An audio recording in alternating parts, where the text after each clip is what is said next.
ਜਾ ਸ਼ਾਇਦ ਮੈਂ ਕਹਿਵਾਂ ਉਹਦੇ ਕੋਲ ਸੀ ਮੈਂ ਉਹਨੇ ਉਹਦਾ ਕਮਰਾ ਦਿਖਾ ਲਿਆ ਹੈ ਨੀ ਇਹ ਅੱਛੀ ਨੋਵੀਜਨ ਲੱਕੜੀ ਉਹਨੇ ਕਿਆ ਰਹਿਣਾ ਤਾਂ ਮੈਂ ਜਾ ਜਿੱਥੇ ਵੀ ਤੇਰੀ ਮਰਜ਼ੀ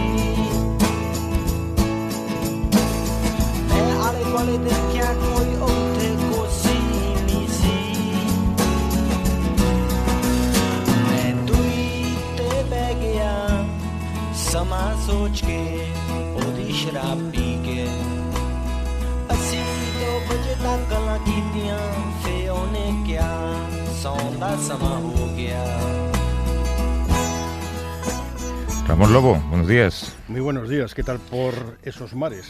Muy bien, como te puedes imaginar, lloviendo con muy mal tiempo, el mar está oscuro, un desastre Mallorca, ¿no? Lo que suele pasar siempre en estos lugares. Desde luego mejor que en Nueva York. ¿Tú te imaginas que te has atrapado en el metro a oscuras durante 4 horas? O en un ascensor en el piso 45. Sí, con que claustrofobia, ¿no? Ha pasado. Esto es una cosa que llama mucho la atención cuando vives allí, ¿no?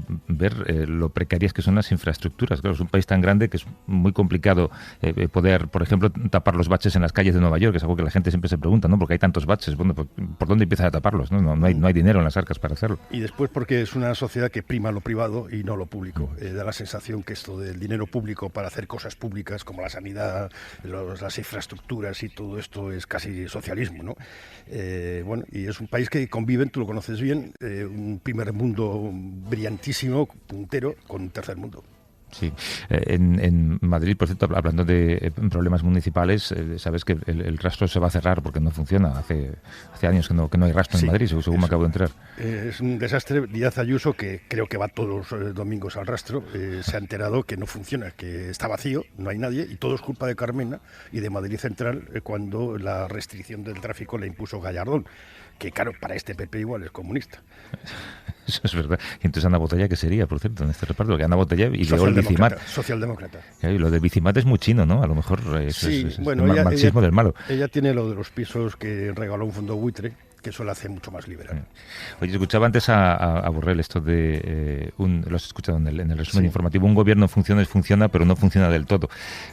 Yo creo que se nos olvida siempre una cosa, y es que estamos funcionando con unos presupuestos que no son los del partido que mucha gente votó, ¿no? No, son los de Rajoy todavía.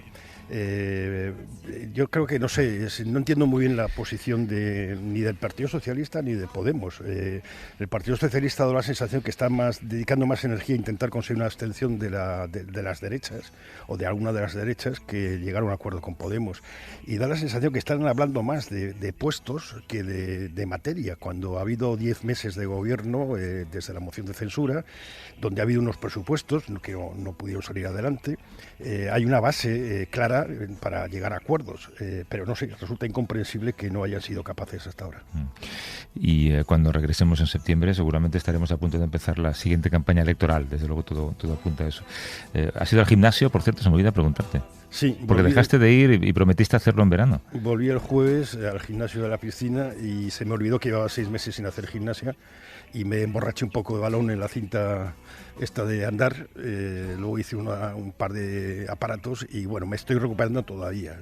Ahora ya tengo movimientos un poco naturales. ¿Agujetas? Agujetas, bueno, agujetas. ¿En serio? He descubierto moléculas que no sabía que existían, que me dolían también. Y músculos que hacía años que no utilizabas, ¿no? Venga, vamos a empezar. Vamos.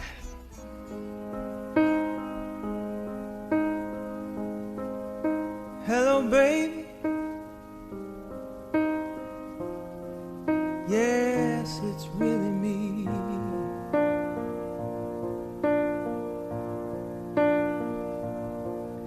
After all the wrong I've done, I bet you're surprised to see me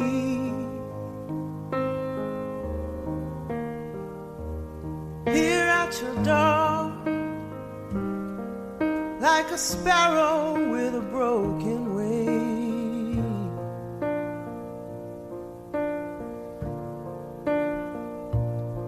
Who's come back to beg you, reconsider me.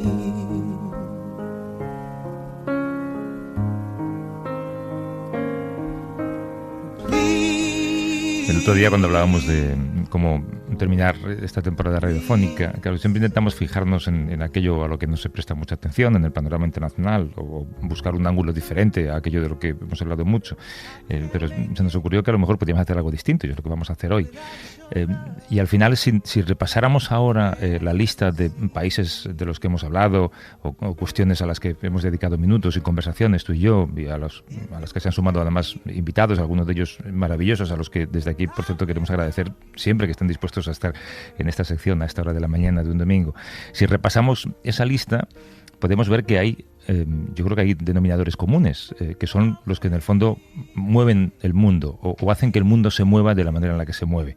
Y yo creo que serían, no sé, la violencia, el egoísmo, la maldad en algunos lugares también, ¿no? Por supuesto, la desigualdad. Y yo creo que son grandes cuestiones que van más allá de la geopolítica, ¿no? Sí, desde luego, porque es una especie de motor humano, ¿no?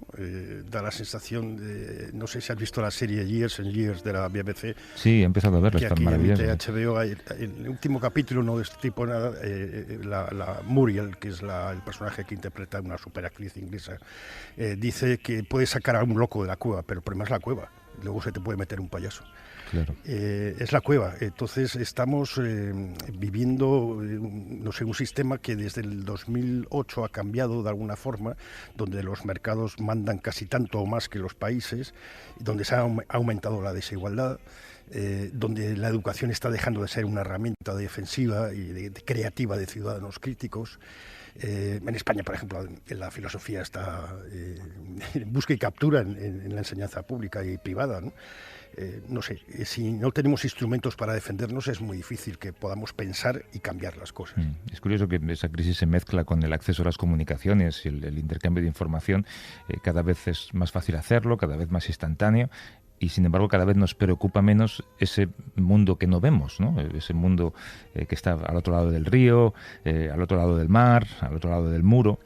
En fin, por eso queríamos hacer algo diferente y se nos ha ocurrido, pensando mucho con quién podíamos charlar de estas grandes cuestiones de la humanidad, invitar a alguien que es un invitado de lujo, yo tendría que decir, es el filósofo, escritor y pedagogo José Antonio Marina, a quien agradecemos mucho también madrugar un domingo para charlar de estas cuestiones con nosotros. ¿Cómo estás, José Antonio? Buenos días. Hola, Javier, buenos días. Y no gracias por como venir. tú en Mallorca, pero bueno. Estamos ya en la recta final de las vacaciones, sí, o del inicio de las vacaciones. Es una etapa de ruido, es una etapa de palabras vacías también, desde luego en política lo es. Sería un buen momento para pensar en la filosofía, pero no mucha gente se acuerda de ello, ¿no? Bueno, yo creo que debería también dedicarse a pensar en la filosofía los filósofos. Yo soy muy crítico con mis colegas. Creo que había una cosa que decía Ortega: lo que hoy se dice en las cátedras, mañana se dice en las plazuelas, pero mal. Bueno, yo creo que ahora estamos viendo en el mundo político, por ejemplo, cosas que dijeron hace no mucho los filósofos, como por ejemplo el descrédito de la verdad. Bueno, no hay historia, todos son relatos. Lo que hay que hacer es luchar por el relato. Lo que hay que hacer es glorificar la opinión. Y todo esto, al final, ¿sabes quién lo aprovechó? ¿Quién? Trump, que es el político más listo, no digo más inteligente, digo más listo que hay en este momento en el mundo, que se ha dado cuenta que eso le viene estupendamente. Una cosa como la que dijo Trump, que la gente le pareció que era una butad, bueno, es que esto es verdad. Lo que pasa es que puede ser verdad en una realidad alternativa. Bueno, esto de la realidad alternativa, que supone que en último término son los hechos los que, si no están de acuerdo con lo que yo digo, bueno, pues que cambien los hechos, no que cambie ya la opinión. Eso lo han estado diciendo los filósofos, y por eso yo creo que aquí cada uno tiene que aguantar su vela, y que tenemos que hacer una reivindicación de la verdad y un descrédito de la opinión. Es decir, no todas las... Por ejemplo, Javier, si yo digo a mis alumnos de posgrado de la universidad, si todas las opiniones son respetables, pues dejándose llevar de lo políticamente correcto me dicen que sí, que todas son respetables, y eso es un disparate.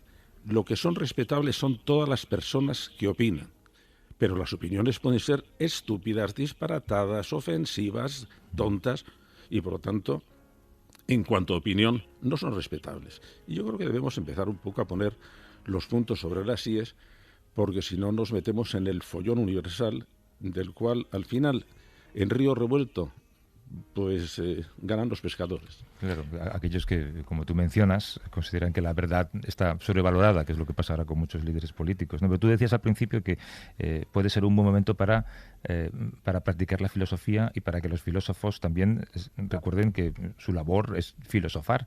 Pero filosofar no es solamente, pues yo qué sé, estar escribiendo grandes libros o intentar descifrar las cuestiones de la humanidad. Filosofar a lo mejor es sencillamente pararte a pensar. Digo filosofar en el terreno personal. Bueno, mira, yo siempre he pensado que la filosofía es un servicio público y que los que tenemos la suerte de podernos dedicar a investigar, yo creo que no tenemos derecho a investigar sobre lo que nos guste más, sino que debíamos bajar a la calle, preguntar a la gente, oye, ¿y a usted qué le preocupa?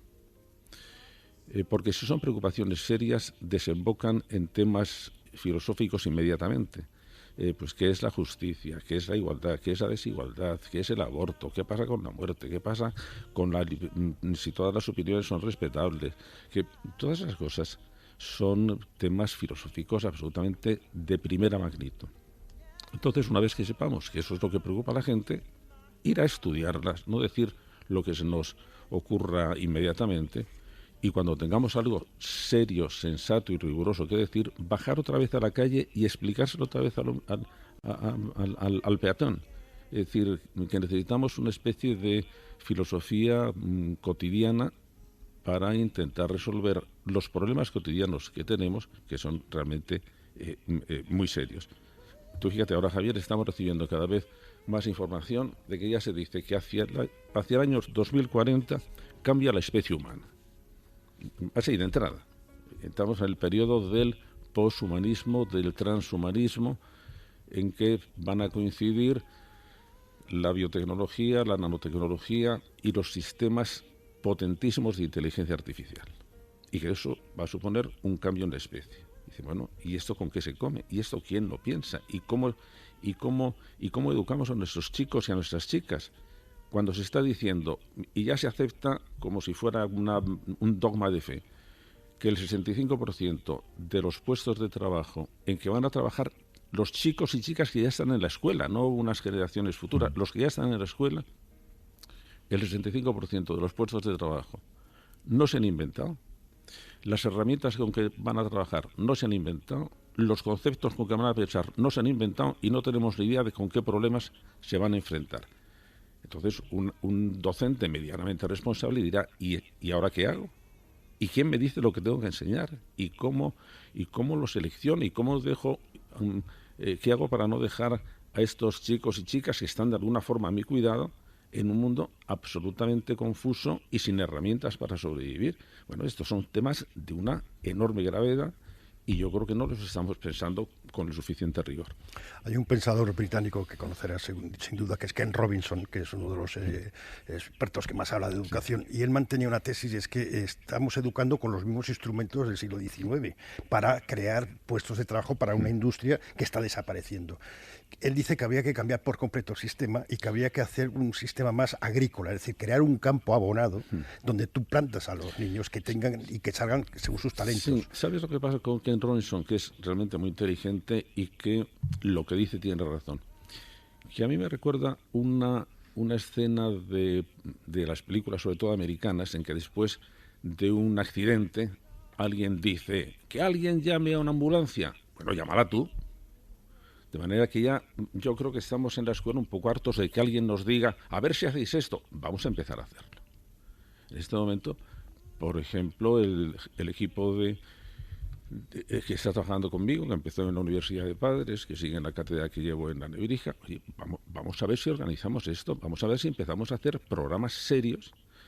Con eso hicimos primero lo del libro blanco de la profesión docente, que no sirvió para nada, después hicimos los papeles para un pacto educativo que no sirvieron para nada, pero hay que empezar a hacer medidas concretas. Y sobre todo hay que decir a nuestros oyentes que mientras no haya una movilización ciudadana reclamando una mejora en la enseñanza, no va a cambiar. Es decir, vuelvo a decir que cada uno tiene que aguantar su vela. Uno de los problemas por los que no mejora la enseñanza en España es porque no le interesa a nadie, pero al ciudadano tampoco. Demostración. Cuando aparecen las encuestas del CIS, ¿aparece alguna vez entre las preocupaciones de los españoles la educación? Nunca. Pues los políticos oyen la voz del pueblo y dicen, pues debe ir todo estupendo. Y no se preocupan. ¿Qué pasa? Que depositamos a los niños en el colegio y no nos preocupamos de cómo son educados. Bueno, pues fíjate, es que en mi opinión yo creo que es contradictoria. Porque yo creo que los padres están más preocupados por la educación de sus hijos que nunca. Verdaderamente obsesionados. Lo que pasa es que no saben qué hacer.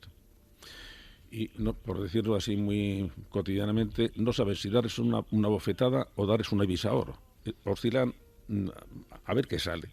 Y yo creo que eso es lo que preocupa, angustia, hace que se escuchen muchas veces opiniones que no merecen ser escuchadas y que haya un sentimiento de inacción por superación. Es que esto me supera y no sé lo que hacer. Bueno, yo creo que las cosas educativas, en la educación no hay ni enigmas ni milagros, hay que aprender de quien lo hace bien y ponerlo en práctica. Y, bueno, también somos la primera generación cuyos hijos han crecido con un teléfono en las manos y no sabemos muy bien cómo combatir o cómo competir contra ese teléfono, ¿no? El otro día decía Juan Luis Arzuaga en este programa que al final los niños no hacen lo que les dicen sus padres, hacen lo que les dicen sus semejantes. Y sus semejantes ahora son virtuales. Sí, y yo creo que ahí lo estamos haciendo todos francamente mal. Entre otras cosas porque los cambios tecnológicos han sido tan rápidos que en este momento no sabemos todavía muy bien cómo manejarlos.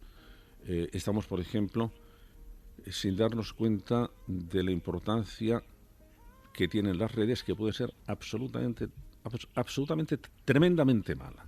Es decir, ¿por qué? Porque fíjate, cuando estamos hablando de redes, en las redes, cuando estudias teoría de redes, en las redes hay dos elementos. Hay la red, que son las conexiones, y hay los nodos, que es donde las conexiones se encuentran. Bueno, pues da la impresión de que los nodos no tienen importancia, pero es que los nodos son las personas. De manera que si insistimos tanto en las redes, lo que hagamos es difuminando la importancia ¿de qué? De los nodos, que son ¿quién? Las personas. No, lo importante son las personas. Y las redes vienen después. Y igual que yo he repetido muchas veces, y llevo estudiando la inteligencia artificial y la tecnología desde que se inventó, pero me gusta repetir, un burro conectado a Internet sigue siendo un burro. Bueno, pues una persona conectada a la red puede ser un imbécil conectado a la red. Y lo que necesitamos son personas muy inteligentes que estén delante de las pantallas y muy inteligentes que estén en la red, porque si no, las redes pueden ser un peligro público. Es curioso porque vivimos en un mundo de hiperinformación, tenemos más información que nunca, mala y buena, y estamos más desinformados que nunca. Y esto de las fake news, que es en realidad el cambio no es la mentira, sino que la verdad ha dejado de interesar a la sociedad. Claro, eso es lo grave, porque mira, bulos ha habido siempre, y ha habido algunos absolutamente estudiados por la historia, los bulos que hubo durante toda la Edad Media sobre los judíos, que mataban a los niños, les sacaban el corazón, se bebían la sangre, los bulos que hubo, por ejemplo, en la Revolución Francesa, que dio origen a la Grande Peur, al gran miedo en la Revolución Francesa. Siempre que el poder quiere utilizar el miedo, distribuye bulos. Eso ha existido siempre. Ha existido siempre también la mentira, siempre. Ha sido uno de los procedimientos claros de adoctrinamiento. ¿Qué es lo que ha cambiado? Pues es lo que decías tú, Ramón. Lo que ha cambiado es que ahora da la impresión de que no nos importa que nos timen. Es decir, hemos creado una especie de escepticismo, de decir, bueno, si nada es verdad ni mentira, todo es según el color del cristal con que se mira. Bueno, eso es falso. Eso es falso. Hoy, por ejemplo, en el blog que tengo, en joseantoniomarina.net, trato precisamente el tema, ¿podemos conocer algo sobre la historia que sea verdad? Y tomo el caso porque han aparecido ahora varios libros sobre el origen de la guerra civil. Bueno, seguro que no podemos afinar sobre cómo se produjo la guerra civil. Seguro que cada uno va a contar su relato y que entonces esos relatos no vamos a poderlos encuadrar en relato de superior nivel, que es lo que llamamos la historia, suficientemente corroborada, pues claro que sí. Lo que pasa es que eso cuesta trabajo y eso necesitamos tener una actitud que es la actitud de búsqueda de la verdad. Mira, es un poema que escribió Machado. Tu verdad, no, la verdad. Y ven conmigo a buscarla. La tuya, guárdatela. Mira, de todo esto, si quieres, vamos a hablar ahora, pero aplicado a política nacional y política internacional, que es un poco la razón por la que te habíamos invitado. Así que si no te importa, tenemos que parar porque hay compromiso publicitario, pero enseguida seguimos charlando con José Antonio Marina, que es filósofo, es pedagogo y es escritor. No os marchéis, que ahora seguimos.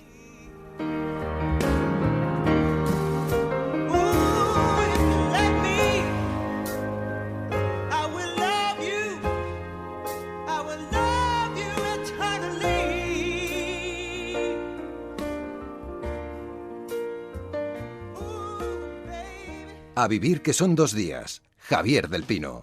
I was born by the river in a little tent.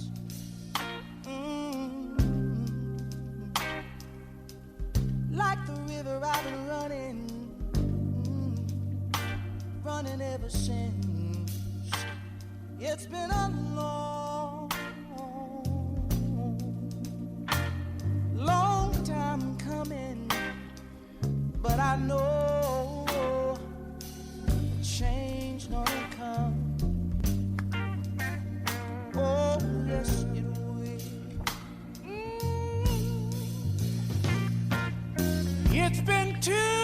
Estamos en A Vivir con Ramón Lobo y con el filósofo y pedagogo José Antonio Marina, intentando hablar de las grandes cuestiones que mueven el mundo, o intentando entenderlo un poco mejor. Así vamos a empezar por cosas de casa para saltar a cosas de fuera, José Antonio. A ver si tú me explicas una cosa. Una de las, o la gran norma de este programa, yo creo que es nuestro gran mantra, es dar por sentado que la gente que te escucha es mucho más inteligente que tú. Y sin embargo, yo tengo la sensación de que los mensajes que escucho de los políticos dirigidos a mí, a través de los medios, o cuando se ponen delante de un micrófono, dan por sentado que yo soy imbécil. ¿Cómo hacemos que quienes nos representan tengan un cierto respeto por nuestra inteligencia? Bueno, pues yo creo que haciéndonos respetar. Por ejemplo, yo creo que uno de los problemas que tiene la democracia española, que tiene cosas fantásticas, y yo que tengo muchos años ya, me doy cuenta que nos libramos por los pelos. Pero ha funcionado bien, sigue funcionando bien, y lo que hay que hacer es mejorarla. Pero hay, por ejemplo, una cosa que no nos damos cuenta de que disminuye la potencia de la democracia, que es el voto cautivo. Es decir a los políticos, mira, hagas lo que hagas, yo te voy a seguir votando. Es decir, no hay el voto, digamos, crítico, no hay el voto de castigo, en todo caso es la abstención. No hay que decirle a un político, oye, mira, yo voy a votar a otro porque me has tomado el pelo, porque no lo has hecho bien, porque no tienes talento, porque no has buscado soluciones, porque has querido empezar otra vez de cero, porque has deshecho sin crítica lo del otro. Y entonces el ciudadano, yo creo que debe darse cuenta de que hay, por ejemplo, por lo menos que hay 3 tipos de votos. Siempre nos fijamos solamente en el voto, en el voto, digamos, político de las elecciones. Pero hay otro voto que es importantísimo, que es el voto del prestigio. Estamos dando prestigio a gentecilla que no vale la pena, y todo eso degrada un poco. Estamos dando voz a gente que no merece tener voz, porque lo que va a decir son muchas simplezas. El tercer voto es el voto económico. Mira, hay cosas que no voy a comprar. ¿Por qué? Porque cada vez que compre estoy diciendo, cómpralo así y cómpralo a este precio que te lo voy a pagar. De manera que tenemos que desarrollar algo que sí está en la esencia, Javier, de la filosofía, y que es por lo que la filosofía tiene que estudiarse. La filosofía es la que enseña a desarrollar el pensamiento crítico. Sí, lo que pasa es que, José Antonio, perdona que te interrumpa, es que eso nos hace entrar en un debate que también es muy peligroso, y es el valor de un voto. O sea, ¿por qué tu voto, por ejemplo, que es un voto informado, seguramente, y puede ser cualquiera de esos votos, voto de castigo, voto basado en una opinión, en un análisis, va a valer igual que el voto de un tipo que en verano se tira desde un balcón a una piscina haciendo balconing. Bueno, sí, yo creo lo que se ha repetido tantas veces, que la democracia es el mejor sistema posible porque se han excluido todos los demás, que es que son peores.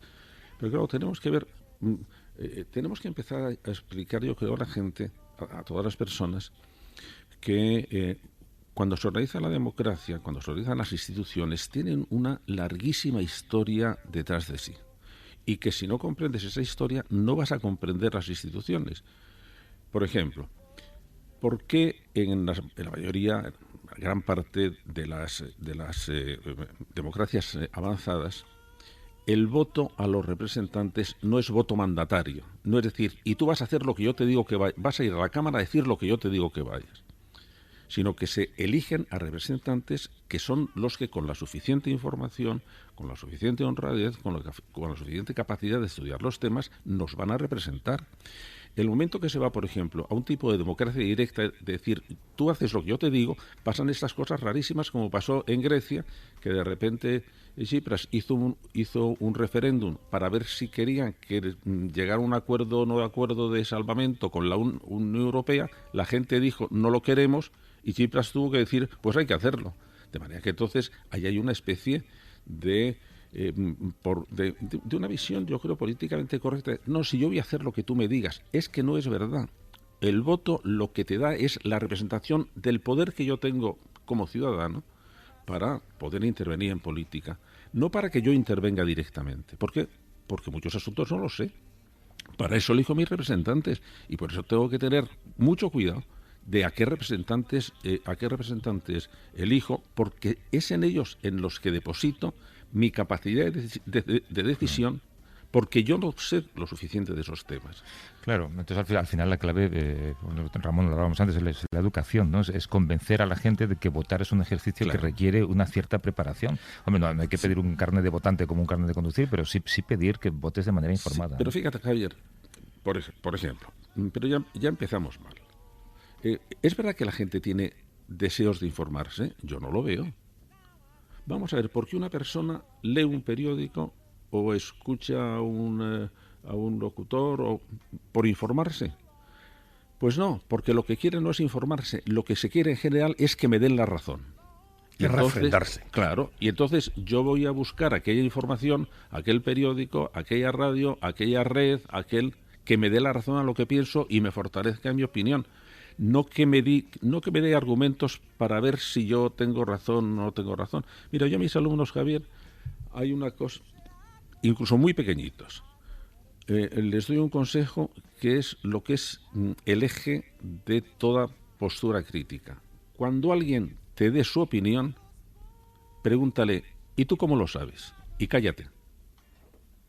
Y hasta que no te dé una respuesta sensata, rigurosa y fundada de por qué lo sabe, no le hagas ni caso a nadie, porque tiene que darte la razón. Pero fíjate, ¿por qué me parece, por ejemplo, que sistemas que comunicativamente tienen mucha importancia, pero que se le utiliza para formar opinión, como es Twitter, ¿por qué son un peligro social? Pues porque en mensajes cortos, los mensajes cortos sirven para dar consignas, para hacer insultos, para hacer bromas, para hacer clips publicitarios. Lo que no sirven es para dar argumentos. ¿Por qué? Porque los argumentos son largos. Y por lo tanto, en estos medios de comunicación tan sumamente cortos, lo que queda eludido es el argumento. Y ya lo decía Popper, conviene que combatan nuestros argumentos para que no tengan que combatir las personas. Porque como empecemos a quitar de en medio los argumentos, acabamos, pues en estos espectáculos que tenemos, acaba la violencia sin más. Aquí quizás en España uno de los defectos que tenemos como sociedad, aparte que no existe una sociedad crítica, es la incapacidad de reconocer en el otro que tenga algo de razón. Bueno, claro. Podemos estar discutiendo sobre cualquier tema, tú puedes tener una posición y otra, las dos son respetables y yo quizás puedo aprender cosas de ti, sí.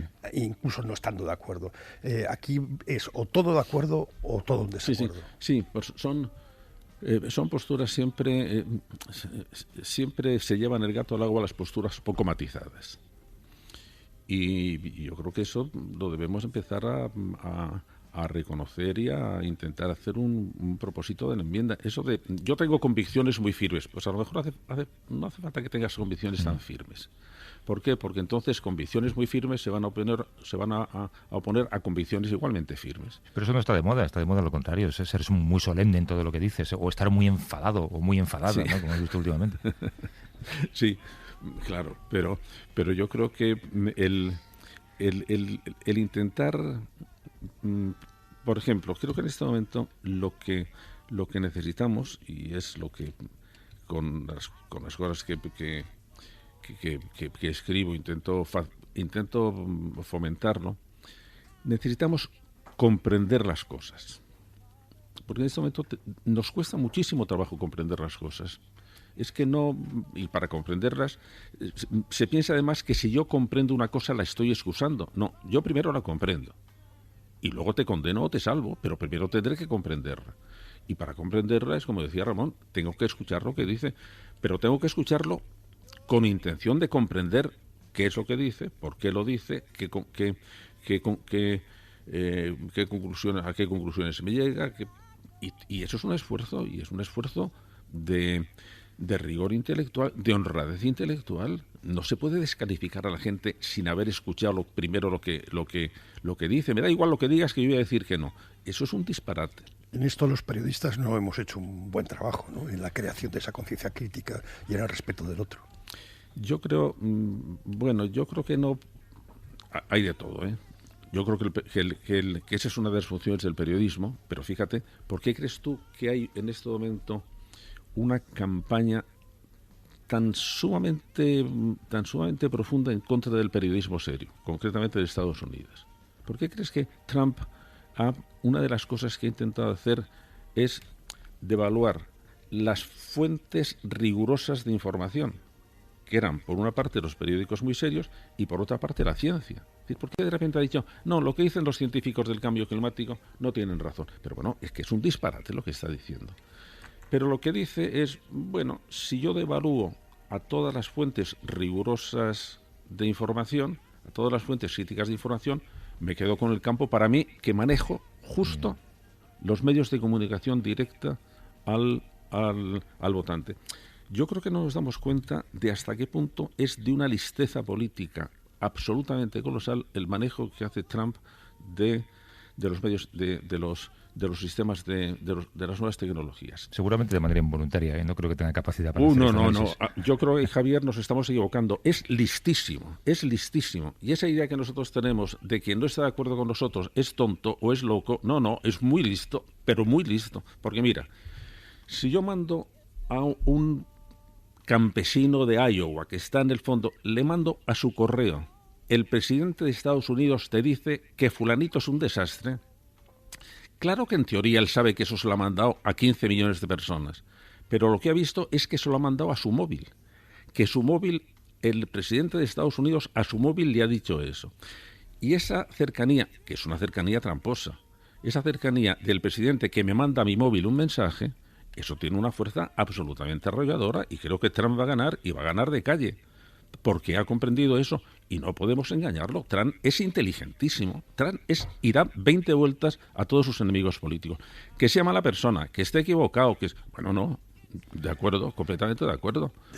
Decía el Guardian el otro día que estamos comprando políticos beta que se creen alfa, pensando sobre todo en Boris Johnson también, Sí. que si nadie lo remedia será primer ministro en el Reino Unido, que es una copia de Trump. Pero fíjate, Ramón, qué cosa más interesante. ¿Qué ha pasado con el Brexit en Estados Unidos, que tiene que ver con el tema que estábamos hablando? Hace 3 años, el Oxford Dictionary dijo que la palabra de ese año, que es una que eligen como la palabra más novedosa, era la palabra posverdad, que tiene que ver con lo de la fake news, pero es más profundo todavía. Es decir, bueno, es que ya estamos más allá de la verdad. Es que ya lo de la verdad era una especie de resabio antiguo. Ahora, ¿a quién le interesa la verdad? Los británicos saben que les engañaron en la campaña del Brexit, y lo saben. Y que, claro, que un pueblo que ha sido tan crítico, tan riguroso, tan serio como el británico, le diga, pues me da igual. Me da igual que me hayan engañado. Bueno, esto sí que es verdaderamente grave. Esto sí es grave porque entonces lo que está produciendo es una, digamos, enfermedad social que yo he llamado síndrome de inmunodeficiencia social. Es decir, igual que cuando el síndrome de inmunodeficiencia es que un organismo no responde ante las agresiones de bacterias o de virus, el síndrome de inmunodeficiencia social es que una sociedad no tiene anticuerpos, no responde a las agresiones, las acepta, las hace con ellas lo que sea, pero no responde. Y yo creo que entonces las sociedades se han vuelto muy vulnerables. Y cuando se vuelven vulnerables, Javier, alguien se va a aprovechar de eso. Es que la posverdad es posdemocracia. Pues claro, Ramón, porque eso es lo que abre la puerta a todo tipo de adoctrinamiento. Claro. Déjame hacerte una pregunta, seguramente es la pregunta final. En este programa prestamos atención a lugares remotos a los que los medios apenas miran, ¿no? Hemos hablado tantas veces aquí, pues yo que sé, de Honduras, de El Salvador, de tantos países de África, de Asia. La humanidad ha pasado de... Bueno, pues incluso lo que hacíamos nosotros hace 500 años, ¿no? De evangelizar a golpe de lanzas y de flechas, a ser una humanidad nunca mejor conectada y nunca mejor informada como ahora. Y sin embargo hay lugares del mundo en los que la violencia y la maldad son moneda de cambio. Cuando ya deberíamos ser una humanidad capaz de entender que la violencia, la maldad, las dictaduras, el nepotismo, son conceptos aberrantes. ¿Por qué hay sociedades que no avanzan en ese sentido? Bueno, yo creo que es verdad que cuando ves en general la historia de la humanidad, sí ha habido un progreso evidente. De manera que nadie que no supiera en qué situación iban a nacer, hubiera gustado nacer en otro sitio que no fuera una democracia avanzada actual. Pero sin embargo este progreso es un progreso con grandes colapsos. Es decir, es que de repente todo se nos puede venir abajo. Pasó en la Alemania nazi y puede pasar de repente en cualquier nación. ¿Qué es lo que pasa? Que cuando aparecen fuerzas muy violentas, fuerzas que fundamentalmente son por un afán de poder clarísimo o porque se pierde la compasión. Es tremendo hasta qué punto, cuando hay un enfrentamiento dentro de una nación, lo primero que se pierde es la compasión por el otro, porque se le deshumaniza. Y como se le ha deshumanizado, puede hacer con él lo que quiera. Lo que pasó en Ruanda o lo que puede pasar en las guerras ideológicas o en las guerras entre grupos nacionales, que son todavía más crueles que las que son internacionales.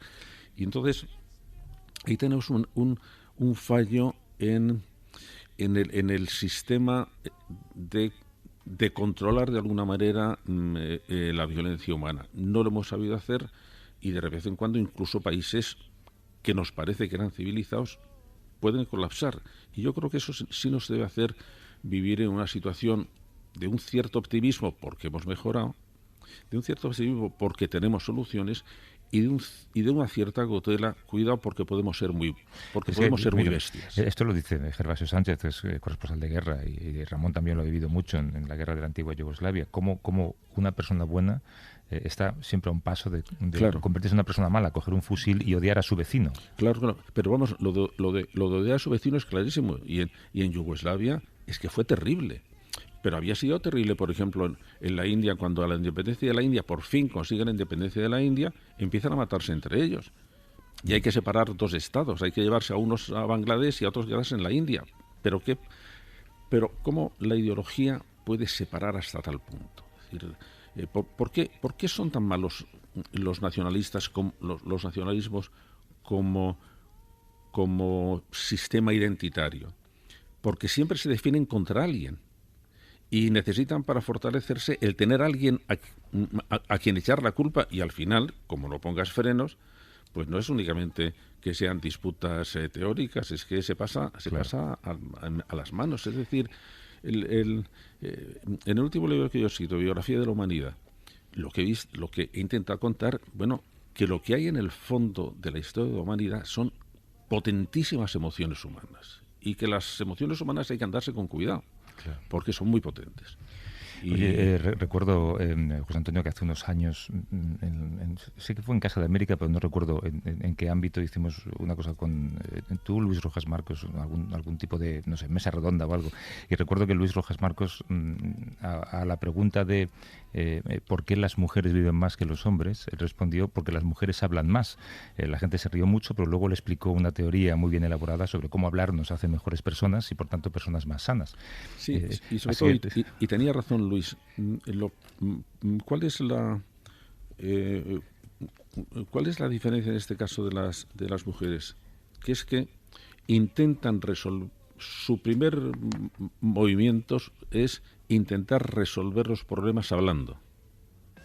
Mientras que los hombres cogemos piedras y cogemos arcos y cogemos flechas. Lo digo porque esa era un poco la intención de sí, claro. Que es no solamente hablar contigo, sino claro, sacar esta enseñanza, que hablemos todos, ¿no? Sí, y eso sí debíamos hablarlo. Por eso yo muchas veces cuando se habla de la igualdad entre hombres y mujeres, jurídicamente sin duda alguna, intelectualmente sin duda alguna, emocionalmente somos muy distintos, y ojalá los hombres aprendiéramos cosas de la emotividad de las mujeres que nos hace falta, y una de ellas es cómo nos enfrentamos a los conflictos. Yo tengo mucho contacto en la escuela con niños. Desde muy pequeñitos, la manera que tienen niños y niñas de enfrentarse a un conflicto, a una pelea, a una discusión, es absolutamente distinta.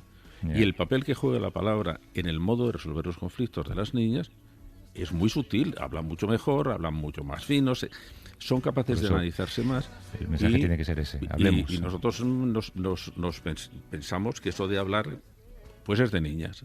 Así que... y mira dónde estamos, en el terreno de la política. Tengo que cortarte porque llega la información local y regional. José Antonio Marina, que es filósofo, es pedagogo y es escritor. Espero que hayas estado a gusto y te agradezco mucho. Está a gusto. Y vuelvo a decir el mismo consejo que a mis alumnos. Cuando alguien te diga una opinión, pregúntales: ¿y tú cómo lo sabes? Gracias, José Antonio. Un abrazo. Ramón, hasta septiembre. Hasta septiembre, feliz verano. Bien, descansa. Te llamaré desde Washington un día de estos. Sí, trae algún regalito de Washington. Hasta luego. Venga. A vivir que son 2 días. Javier del Pino.